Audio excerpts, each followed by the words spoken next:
y'all, welcome back to my channel. I'm Muriel, this nurse Muriel. To my new subscribers, hey, how y'all doing? Thank y'all for hitting that subscribe button. To my oldies but goodies, welcome back. I am Muriel. I'm a registered nurse of 5 years. Prior to becoming a registered nurse, I was an LPN for 18 years and I was a CNA for a year before that. Just want to say hello to everybody. I know it's been a long time. It's been a little over a month, y'all. It hasn't been much really going on outside of just working really. I make a lot of videos pertaining to long-term care because for just about my entire LPN and RN career, I've been a long-term care worker. I actually prefer long-term care, and I realized that after working a few stints in acute care, working in the hospital on a medical surgical telemetry floor, that even though you have less patients, which I had no more than 6 patients at a time. 6 was the max where I worked. Those 6 patients felt like 25 to 30 patients at times, especially with their acuity levels being as high as they were. With that being said, we were a telemetry floor, and I would come in and have 6 patients and 3 to 4 of them be on telemetry. And it was just a lot, y'all. And I was running around. The hospital is a lot to me. Some people may not agree, but to me, I think it may be age, because once I got my RN at the age of, I can't remember if I was 40 or 41. I think I was 41. No, I'm 47 now, and I graduated in 2018, but I didn't take my NCLEX till 2019. I think I was 41. I think, child, I can't remember.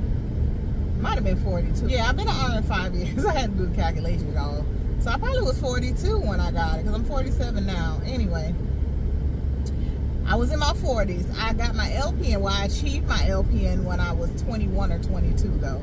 So I was an LPN for a long time, working in long-term care. I did work in medical surgical when I initially got my LPN. My first job with my LPN was in the hospital. And comparing the acuity of the patients then to the acuity of the patients now, it's been a drastic change over the last like 20-something years. The patients are sicker now, and you deal with a lot more even on the medical surgical floor. You deal with a lot more, and it just was a lot on me. And I just felt like, even though when I was in long-term care, I felt like it was just a lot of redundancy, and I wasn't learning much, and wasn't putting skills to use that I could achieve, skills that I could put to use and learn in working in the hospital. I just felt like I wanted the redundancy of long-term care. I will always say that being an acute care nurse made me a better long-term care nurse, so that's one thing I will always say. So this video here will kind of be a life update. So I took a job. As I got older, I realized I needed to try to put something in. Let me tell you, let me be honest with y'all.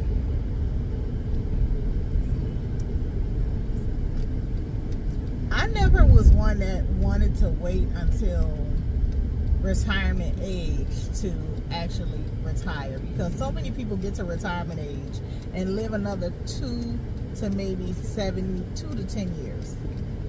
You know what I'm saying? And so they don't really get to enjoy their full retirement. And so I always believed in enjoying life as I live it since I've been in my 20s. I never put more into working and making money as I did into actually living. And things were much more affordable, back in the day. So me working, making $19 an hour in 2003, it went a lot further, and I could work less, because even making less, my bills were less. Like, I was in a 3-bedroom, 2-bathroom brick home for $400 a month in 2003. And so I always believed in living life as you live, not waiting until I got to a retirement age to enjoy life. And with so many people losing their lives, or not even being mobile after retirement or close to retirement, I never lived and worked thinking about retirement. But as I've gotten older in my 40s, I've realized, you need to have something, something guaranteed coming in during retirement. Now, a lot of people like to say it's hard to live and it's hard to this and it's hard to do that after retirement. But I look at my mother. My mother is 70. My mother, the career she's had over her, I wouldn't even say they were careers. I would say my mother had jobs over her lifespan. And even though her retirement isn't a lot of money, you know, she did early retirement. She did retirement at 62, and I think that's something I'm going to do as well. I'm not waiting till 66 or whatever the age is. I'm going to do early retirement at 62. If, you know, God's will, I might get to see that age. I'm not waiting.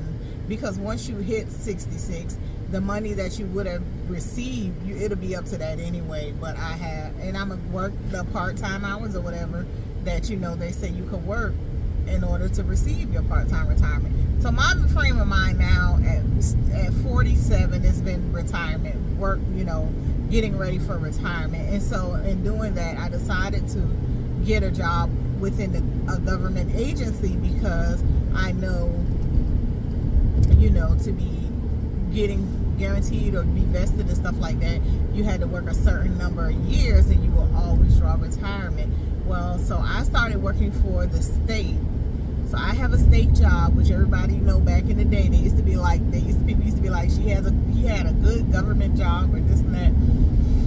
I got me a good government job, y'all. So I started working for the Department of Mental Health. I only worked there like 6-7 months and decided that wasn't for me. And so I left there. I currently work for another department within it's a state agency, and it's a fit. It really is a fit for me. Now, even with doing that, you know, with state jobs, I don't know if it's just South Carolina or it's just a nationwide thing. You have to work 8 years. Well, let me just say this. For the retirement plan, that's the state retirement plan, you have to work 8 years to be vested, meaning after you do your 8 years, once you hit retirement age, you will receive a monthly check drawn on that retirement, and you will receive it as long as you live. I did not opt into that plan because I have a backup plan for retirement as far as I have a business, and the money, the profits from that business goes into an account, and it's just sitting there, and it's earning a nice little bit of interest in a high yield savings business account. And I plan to have that as a backup for retirement as well. And so I chose the plan to where you working and you're putting into it, but once it runs out, which is fine with me because I don't have a requirement of working 8 years in order to draw it. So if I only work for the state 5 years, I'm going to draw it. If I only work for the state 3 years, I'm going to draw it. But y'all, I'm thinking, I've talked about this before. I've thought about going and working for the federal government. So I've thought about working for both. I've thought about getting a job with the federal government while maintaining a job with the state agency. The only thing is, I don't believe in overworking myself. I believe in having free time. And I don't know how that will work out, but I have met nurses while I was working at the Department of Mental Health. I met nurses who actually work both, who are working for the federal government and working for a state agency, and then all they can talk about is the retirement that they're going to accrue. And so it kind of had me interested in doing both, but I know me, y'all. I don't know. It sounds good. I'm 47. I have less than 20 years. Less than what? I have 15 years till retirement because I'm doing early retirement, y'all. So I have like 15 years to retirement. And I already know me and being me. I'm going to be that person who's going to retire at 62, but then I'm going to still work whatever hours is allowed to work while receiving retirement. That's just the plan. That's my plan. And I think as you get to a certain age, you need to try to get a game plan. You need to get a game plan for your life. My plan is for my home to be paid completely off. I'm 47 now. I would love for my home to be paid off by the time I'm like 52. I don't want to be still purchasing. And some people are blessed and they bought their home early. I closed on my home at the age of 40, y'all, 40 or 41. I closed on my home right like a semester before I graduated from nursing school. So I think I was 40 or 41, I don't remember. But yeah, I was late in the game in purchasing a home, y'all.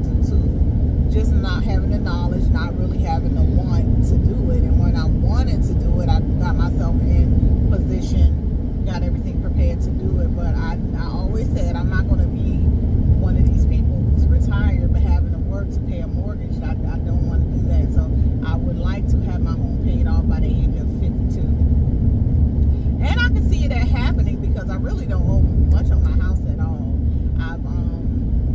I don't want to be paying a mortgage. I'm going to say it like that. I don't want to be paying a mortgage to retire. I've talked about purchasing another home, y'all, on this channel. I've been looking at mobile homes to purchase another home. And that's still something I'm interested in, too. That's still something I'm interested in as well. I'm just waiting for these land prices to decrease some because land is crazy expensive right now. And I'm just, you know, if land was the price that it was back in the day, I could just go buy like 2 acres cash right now and be good. But land is very expensive, and the prices of mobile homes are going down some. I found some nice mobile homes for like $75,000, but the land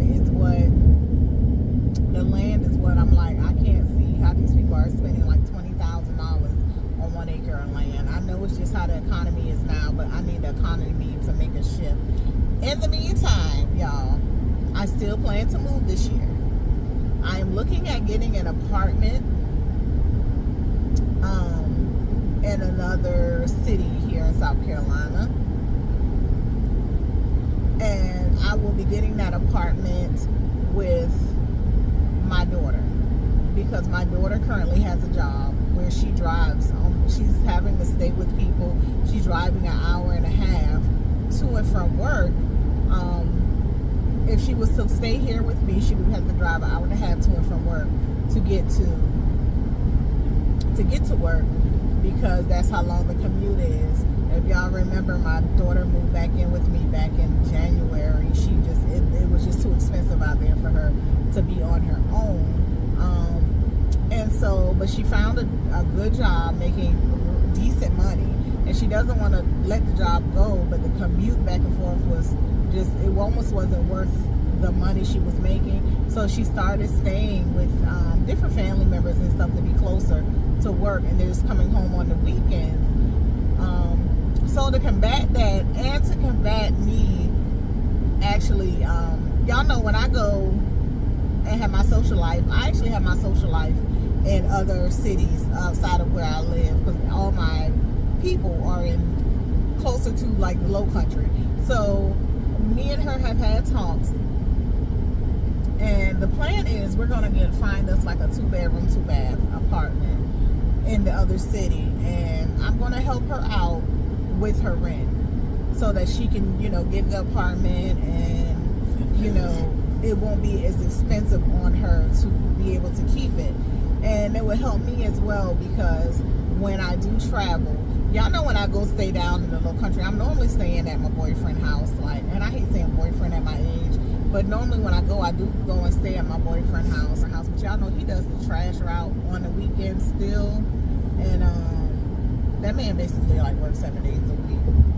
And so when I go, I be going like for a social life, like I be wanting to hang out with my friends and do things, and we be having to end up, me and my homegirls, we end up getting hotel rooms a lot because I don't want to drive either back to my boyfriend's house, and my homegirl, she drives back to her house, which is always like an hour away. So we end, and then we do drink when we go out, so we don't want to be driving drunk, so we end up getting hotel rooms, and they get to be pretty pricey. Not to say that we go out all the time, but y'all, I'm trying to get back out. And when I say go out, it could be out to eat, to a bar, or whatever. Other places we go, we grown, we do what we do. All our kids are grown, you know. We do what we do. We still look good, we still feel good. So we do still hang out. But some people feel like when you get a certain age, you're supposed to be cooped up in the house and blah, blah, blah. No, I don't be cooped up in the house. I do like to hang out. And so I'm looking at getting an apartment in the meantime. And the good thing about being a nurse is while I'm there, I can be working because I can always just pick up a quick agency shift and make coins. You a nurse, girl. When you a nurse, guys and girls, you can make coins wherever you go. Okay, any place I lay my head, there's a coin to be made in that city. Y'all know we have this compact license, and I am I can work in, what, 28, I think it's up to 28 different states. So I can decide that I want to go make a trip to New Jersey and be around my, my father's side of the family, my nieces and stuff, and pick up a couple shifts at a facility in New Jersey if I choose to do so. Y'all do know that's how that y'all know that's how that works, right? So anyway, I've worked in that city. I've worked at a few facilities already, and so I'm familiar with a lot of the facilities. I'm familiar with the facilities. So I can just go real quick and grab a quick coin if I decided I'm gonna go stay in this apartment for this week. I can, well, y'all know I got my job in an apartment. I ain't trying to discount the job I got, y'all, but I don't have to work any weekends on my job, and I can basically make my schedule to where I'm off every Friday, Saturday, and Sunday. That's another good thing about the job that I have. I got hired to not be a weekend employee, but to work during the week, because that's just how short they are, and I can set my schedule up where I'm off every Friday, Saturday, and Sunday. And when I'm off those Fridays, Saturdays, and Sundays, me and Therese will more than likely be going to stay in that apartment, and which will be good because my sister lives in that city. I don't know if I ever told y'all where my sister lives, but my sister lives in that city, and my niece and all of them live in that city. So and my daughter will be staying there as well. So that's the plans for right now. We know plans do change, but right now that's what me and my daughter, we're looking at getting a 2-bedroom, 2-bath apartment in another city, and that'll help her as well as help me. It'll help me as well too. And this might sound crazy to some of y'all, but it is what it is. If I didn't have my children, I probably would have sold that house a year ago, because I'm not really interested in living in the city that I live in anymore. I think I got on here one time and I told y'all how I was real fickle and always moving around and stuff, and I bought my house just so my kids can have a stable place that they can live, because I will up and take my kids and we move to another city after 3 months of living in one city. That's just the way my mind works. And I knew after 2 years of being in my home that I would not stay in that house. One, because I'm tired of walking up and down them steps. I have a 2-level home, and walking up and down them steps, I got enough of that after being in the house 2 years. And I told myself, girl, why didn't you get a 1-level? 2, I have a HOA, which is good for some people. It's not good for me. I don't like it, but I didn't really do enough research before I purchased that house. 3, I don't have enough space. I want land. I want acres around me. I want acres, okay? And I'm in the subdivision. I'm right next door to each one of my neighbors, which is good in some ways for safety precautions, but bad in some ways when I want to let my dogs out and I want to just let them run around. I can't do that. The HOA has increased since I've been there. I've been in my home 6 years, and my HOA has increased. The price has increased in the 6 years that I've been there, which leads me to come to the conclusion that they can increase to whatever price they want to increase to, and we have no choice but to pay it. I don't like that. And the fact that I don't have any social life where I live. Like, none of my people live in the city that I live in, which was good when I first moved there, but now it's like, if I plan to do any, and then my people can come up to where I am, and we can do things in the city that I live in, but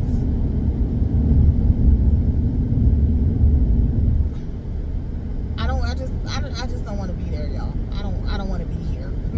I really don't want to be here anymore. I've always been into enjoying life, y'all. I've never lived to work. I've worked to live, and so in doing that, I've been able to I'm enjoying my life, and I want to keep enjoying it. And yeah, so just wanted to give y'all a little update. The next video will be a nursing video, but I just wanted to let y'all know what's really going on with me now. The funny thing is, I love my current job. Y'all, I will say this, and I mean it this time. I love my job. I love what I do. I have 9 patients. 9.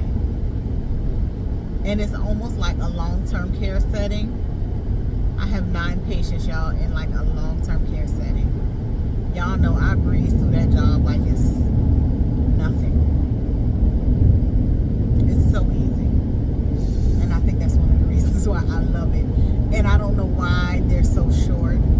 I don't know. It's so easy. Y'all, it's so easy to the point that I was considering letting my PRN go, because my PRN is an hour and a half away, but it is in the location that where I end up, where my trash business is and where I, parlay a lot. But I've thought about giving up my PRN because I can actually work those hours at this job and it'd be overtime, and I accrue more sick time or leave time. And with the state job, the sick time and leave time accrue so fast, y'all, so fast.